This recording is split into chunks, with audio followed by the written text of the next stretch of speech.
Hi guys, welcome to Sweety kitchen. నేను మీ బాను. ఈరోజైతే Sweety కిచెన్లో హెల్తీగా బరువు తగ్గడానికి ఇన్స్టెంట్గా కేవలం 10 నిమిషాల్లోనే ప్రిపేర్ చేసుకుని రాగి పిండి బన్ దోశలు అయితే ప్రిపేర్ చేసుకుందామండి. దీనికోసం మనము ఎలాంటి పప్పులు కానీ బియ్యం కానీ నానబెట్టుకొని పిండి రుబ్బుకోవాలి, మళ్ళీ పిండిని ఫర్మెంట్ చేసుకోవాలని టెన్షన్ లేకుండా ఇన్స్టెంట్గా మార్నింగ్ లేయగానే ఎలాంటి హడావిడి లేకుండా కేవలం 10 నిమిషాల్లోనే ఈ రెసిపీని అయితే ప్రిపేర్ చేసుకోవచ్చు.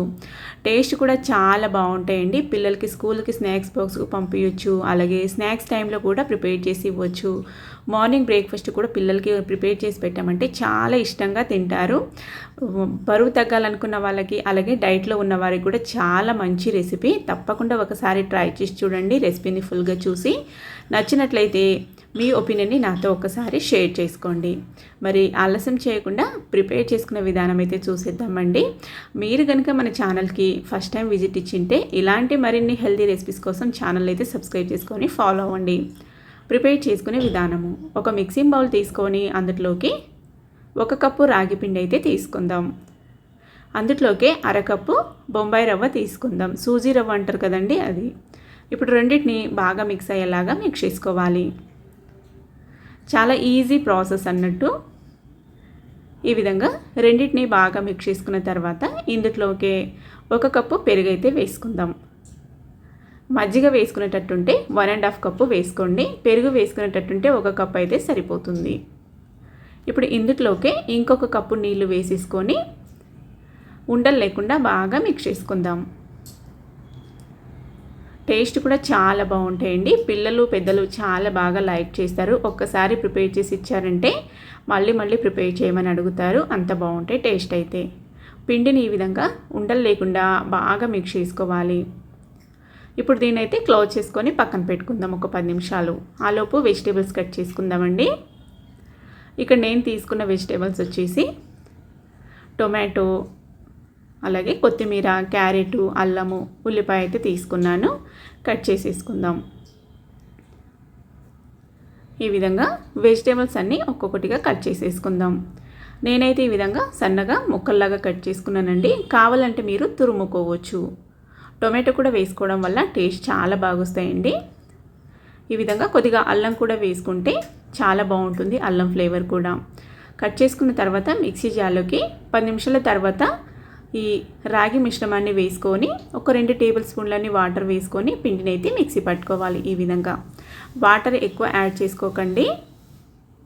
చూడండి, ఈ విధంగా ఈ కన్సిస్టెన్సీలో ఉండాలి. ఇప్పుడు దీన్ని బాగా మిక్స్ చేసుకొని చూడండి, ఈ కన్సిస్టెన్సీ వచ్చేలాగా చేసుకోండి. మరీ పల్చగా చేసుకోకండి. దీనికి ఇప్పుడు పోపు అయితే పెట్టుకుందాం. కావాలంటే డైరెక్ట్గా అలాగే చేసుకోవచ్చు. నేను ఇక్కడ పోపు వేసుకుంటున్నా. కాస్త నూనె వేసుకొని ఒక 2 టీ స్పూన్లంతా అందులో పచ్చిశనగపప్పు వేసుకొని జీలకర్ర, ఆవాలు, అలాగే కాస్త ఇంగువ కూడా వేసుకుందాం. ఈ విధంగా పోపులని కొద్దిగా ఫ్రై చేసుకొని ఇప్పుడు ఇందులోకి సన్న ముక్కలుగా కట్ చేసుకున్న అల్లం ముక్కల్ని వేసుకుందాం. అల్లం ముక్కలు కాస్త పోపులో ఫ్రై అయితే మనకి పిల్లలు కూడా చాలా ఇష్టంగా తింటారన్నట్టు. అలాగే వేసుకుంటే పచ్చిగా ఉంటాయి కాబట్టి అంతగా లైక్ చేయరు. ఇందులోనే టొమాటో ముక్కల్ని కూడా వేసుకొని కాస్త మగ్గించుకుందాం. ఇప్పుడు ఇందులో కాస్త పసుపు అయితే వేసుకుందామండి. మనకి చూడడానికి కూడా కలర్ఫుల్గా చాలా బాగుంటాయి టేస్ట్ అయితే.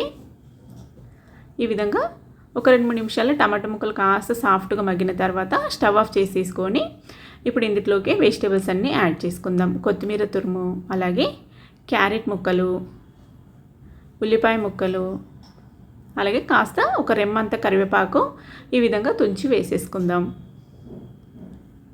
టేస్ట్కి సరిపడా సాల్ట్, ఒక పించ్ ఆఫ్ వంట సోడా వేసుకుందామండి. ఇన్స్టెంట్గా ప్రిపేర్ చేస్తున్నాం కాబట్టి వంట సోడా వేసుకుందాము. ఇప్పుడు దీన్ని బాగా మిక్స్ చేసుకుందాం. ఇప్పుడు ఇందులోకి పోపు పెట్టుకున్న ఈ పోపు కూడా వేసేసుకుందాం. ఈ విధంగా పోపు మొత్తం వేసుకొని ఈ బ్యాటర్ మొత్తానికి ఒకసారి బాగా మిక్స్ చేసుకోవాలన్నట్టు. మనకి పోపు అనేది ఈ బ్యాటర్లో బాగా మిక్స్ అయ్యేలాగా ఈ విధంగా మిక్స్ చేసుకున్నామంటే సోడా వేసుకుని ఉంటాం కదా, అది కూడా బాగా మిక్స్ అయ్యి మనకి పిండి అనేది కాస్త ఫ్లఫీగా వస్తుంది అన్నట్టు. చూడండి, ఈ విధంగా బాగా మిక్స్ చేసుకొని ఇప్పుడు పక్కన పెట్టుకుందాము. పొయ్యి మీద ఈ పోపు గరిటె పెట్టుకొని బన్ దోశలు అయితే చేసుకోవాలండి. మనం ప్యాన్లో చేసుకునేటట్టుంటే సెట్ దోశలాగా వస్తాయి కాబట్టి పోపు గరిటెలోనే 1 టీ స్పూన్ అంత ఆయిల్ వేసుకొని అందులో నువ్వులు వేసుకుంటున్నాం. నువ్వులు వేసుకోవడం వల్ల నువ్వులు బాగా ఆయిల్లో వేగితాయి కదా, టేస్ట్ కూడా చాలా బాగుంటాయండి.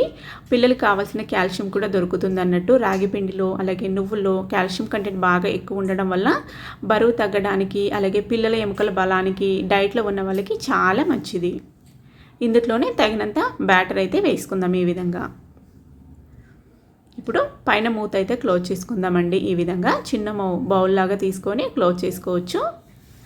ఒక సైడ్ కాలిందని తెలిసిన తర్వాత పైన కాస్త ఈ విధంగా నువ్వులు వేసుకొని ఇంకొక టీ స్పూన్ అంతా ఈ విధంగా లైట్గా ఆయిల్ అయితే వేసుకుందాము. టర్న్ చేసుకొని కాల్చుకుంటాం కాబట్టి రెండో సైడ్ కూడా బాగా కాలాలి. చూడండి, ఈ విధంగా బాగా కాలిన తర్వాత ఒక సైడు, ఇప్పుడు రెండో సైడ్కి టర్న్ చేసేసుకుందాం. చూడండి, చూస్తేనే మనకి నోట్లో నీళ్ళు ఊరుతాయండి, అంత బాగుంటుంది. మా పిల్లలకైతే చాలా బాగా నచ్చింది. మీకు కూడా తప్పకుండా నచ్చుతాయి అనుకుంటున్నా. చూడండి, ఈ విధంగా రెండో సైడ్ కాల్చుకున్నామంటే సరిపోతుంది. మనకి ఎంత మందంగా కావాలనుకుంటే అంత మందంగా అన్నట్టు బ్యాటర్ వేసేసుకోవాలి. ఎక్కువ మందంగా వేసుకుంటే కాస్త టైం ఎక్కువ పడుతుంది కాలడానికి. చూడండి, అన్నీ ఇదే విధంగా కాల్చుకుంటే రెడీ అయిపోతాయి. సూపర్ టేస్టీగా ఇన్స్టెంట్గా కేవలం 10 నిమిషాల్లోనే రాగి పిండితో హెల్తీగా బన్ దోశలు అయితే రెడీ అయిపోయినాయి.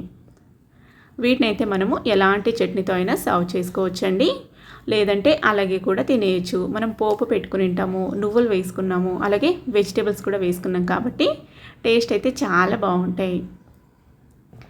బరువు తగ్గాలనుకున్న వాళ్ళకి అలాగే డైట్లో ఉన్న వాళ్ళకి కాల్షియం లోపం ఉన్న వారికి ఇన్స్టెంట్గా కేవలం 10 నిమిషాల్లోనే ప్రిపేర్ చేసుకున్న ఈ రెసిపీ చాలా బాగుంటుందండి. తప్పకుండా ఒకసారి ట్రై చేసి చూడండి. ట్రై చేసి మీకు ఎలా కనిపించిందో రెసిపీ గురించి మీ ఒపీనియన్ అయితే నాతో షేర్ చేసుకోండి. మళ్ళీ ఈ రెసిపీ గురించి కనుక మీకేమైనా కొన్ని డౌట్స్ కనుక ఉంటే రండి కామెంట్ బాక్స్లో మాట్లాడుకుందాం. మీకు ఎలాంటి డౌట్స్ ఉన్నా కూడా కామెంట్ చేయండి, నేనైతే ఆన్సర్ ఇస్తాను. మరి ఇంతకీ రెసిపీ నచ్చిందో లేదో కామెంట్ చేయండి. రెసిపీ నచ్చినట్లయితే ప్లీజ్ ఒక లైక్ అయితే చేయండి. లైక్ చేసి ఫ్రెండ్స్ ఫ్యామిలీ మెంబర్స్ కూడా షేర్ చేయండి. చూడండి ఎంత ప్లఫీగా ఉన్నాయో, చాలా సాఫ్ట్గా ఉంటాయి. Thank you for watching.